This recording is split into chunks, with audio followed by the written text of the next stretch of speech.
Olá pessoal, tudo bem? Hoje é a videoaula de correção das atividades que eu solicitei nas aulas anteriores. E aí eu vou gravar hoje assim na vertical, porque eu acho que fica melhor quando a gente posta lá na internet. Se eu gravo o vídeo na horizontal, a imagem fica deitada lá no canal do YouTube e fica ruim de visualizar. Para que vocês possam acompanhar, nós estamos na página 13 e eu vou correndo o celular assim para que vocês possam acompanhar a resposta. Número 1. Qual a diferença entre uma circunferência e uma elipse? Uma elipse é uma circunferência ovalada, tá? Então, geometricamente, uma circunferência tem um único centro, do qual todos os pontos são equidistantes. Uma elipse tem dois centros chamados de focos, tá? Lembra lá da primeira lei de Kepler? Então, aqui nós conseguimos ver, tá? Deixa eu colocar aqui na outra página para mostrar para vocês. Por isso que eu pedi até para vocês construir esse elipse sugerido aqui, tá? Então, nós temos lá o foco 1 e o foco 2, tá? Vamos lá. 2. Como se chama a posição mais próxima a ser ocupada pelo planeta em relação ao Sol e a posição mais distante, né, mais afastada? A posição mais próxima chama-se periélio, aqui, tá? E a mais afastada, afélio. Uma dica é lembrar da palavra, tá? Então, afastada, afélio, tá? A figura ilustra fora de escala a trajetória de um planeta em torno do Sol. Considerando que as áreas sombreadas são iguais, assinale com o X as afirmações corretas. As afirmações corretas são as afirmações 1 e 6, tá, pessoal? Número 1. O tempo que o planeta leva para percorrer o arco 1 é igual ao tempo que ele leva para percorrer o arco 2, tá? Então, as áreas, gente, são iguais, tá? O tempo que ele vai levar para percorrer em um, ele vai levar para percorrer no outro também. Então, essa está correta. E a 6, perdão, a velocidade média do planeta para percorrer o arco 1 é maior que a velocidade média dele para percorrer o arco 2. Tá bom? Arco 1, arco 2. Se ele leva o mesmo tempo, gente, olha aqui, ó, a distância aqui e aqui. Se ele leva o mesmo tempo para percorrer esses arcos, aqui que os pontos estão mais distantes, ele tem que percorrer numa velocidade maior, tá? Para que ele percorra no mesmo tempo. E isso, gente, se aplica aqui, ó, que eles estão falando, é nessa área pintadinha aqui, tá? Beleza? Acho que assim fica mais fácil de entender o exercício, né? Por isso que eu gosto de gravar e não só bater foto. Para mim seria mais fácil bater foto e mandar, né? Mas eu gosto de gravar porque assim eu vou explicando para vocês. Tá? Então, 1 e 6. Aqui, ó, tem uma explicaçãozinha em azul que eu vou mostrar para vocês. De acordo com a segunda lei de Kepler, se as áreas 1 e 2 são iguais, o planeta leva tempos iguais para percorrer os arcos, tá? Entretanto, sua velocidade média no trecho 2 é menor que no trecho 1, pois a velocidade é a razão entre a distância e o tempo, tá? Então, aqui a distância é maior, certo? Em relação aqui.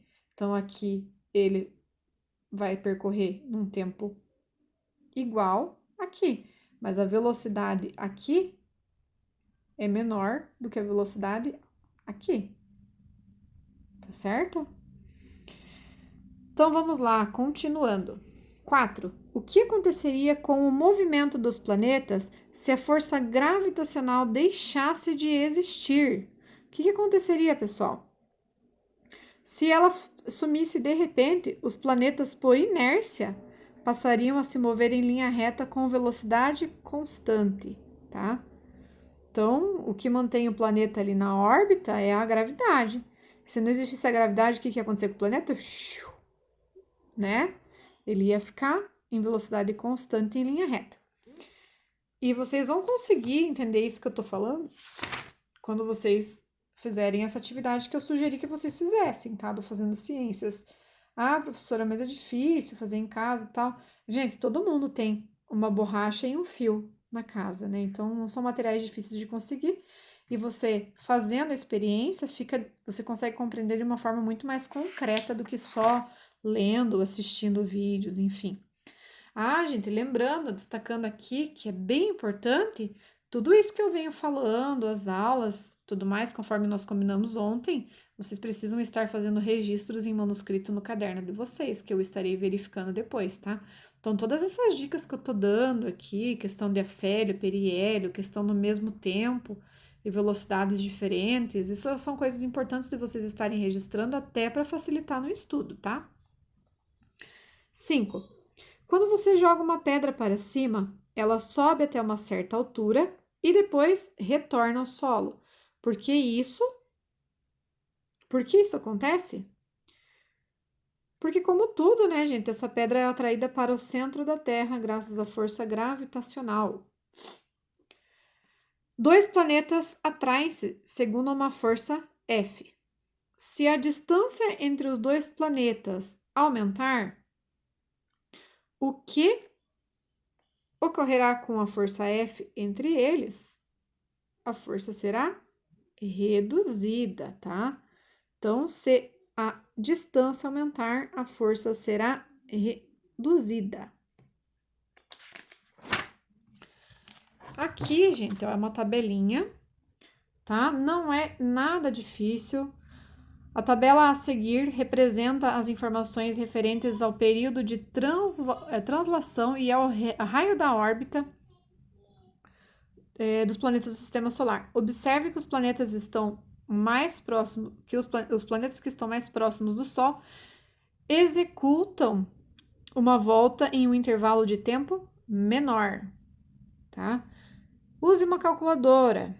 E aí, gente, aqui nós temos os planetas, período de translação, o raio, e aí aqui nós já temos ao quadrado, tá?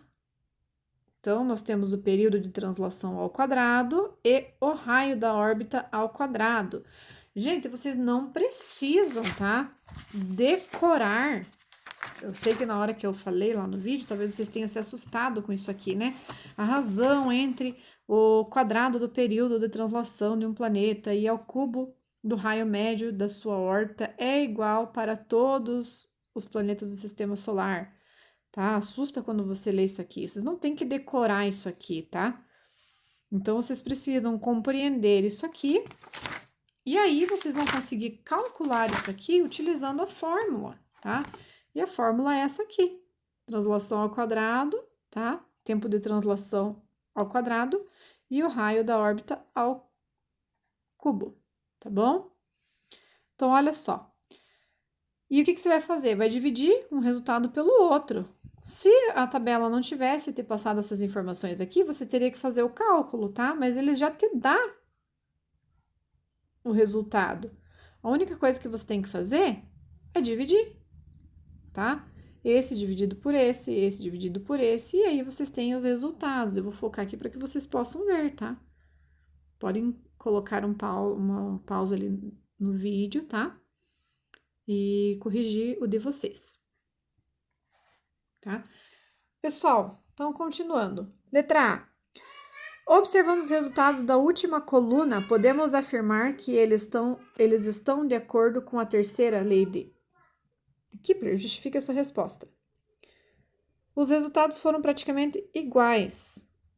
Como os dados são compostos de valores aproximados, a razão entre o quadrado do período e o cubo do raio resulta em valores não exatos, mas que revelam a validade da lei. B. Por que os planetas que estão mais próximos do Sol apresentam menor período de translação, pessoal? Por que acontece isso? Porque, consequentemente, porque o raio, consequentemente, a distância percorrida são menores. 8. No diálogo entre a Terra e a Lua, qual é a relação da força gravitacional com a gordura da Terra? Então, vamos lá. Deixa eu focar aqui. Uai, Terra, você está muito atraente. São seus olhos, Lua. Não, não, é a força gravitacional. Você está me chamando de gorda? Tá? Qual que é a relação ali, gente? Pela lei da gravitação universal proposta por Newton, quanto maior a massa dos corpos celestes, maior é a força gravitacional entre eles. Lembra que eu citei o exemplo lá para vocês durante a videoaula? Então, essa, gente, foi a correção da apostila de vocês. Tenham a apostila corrigida e o caderno de atividades também. E depois eu estarei verificando, como eu falei para vocês, na íntegra, tá? O material de vocês e o caderno com as anotações. Vamos à correção agora do caderno de atividades.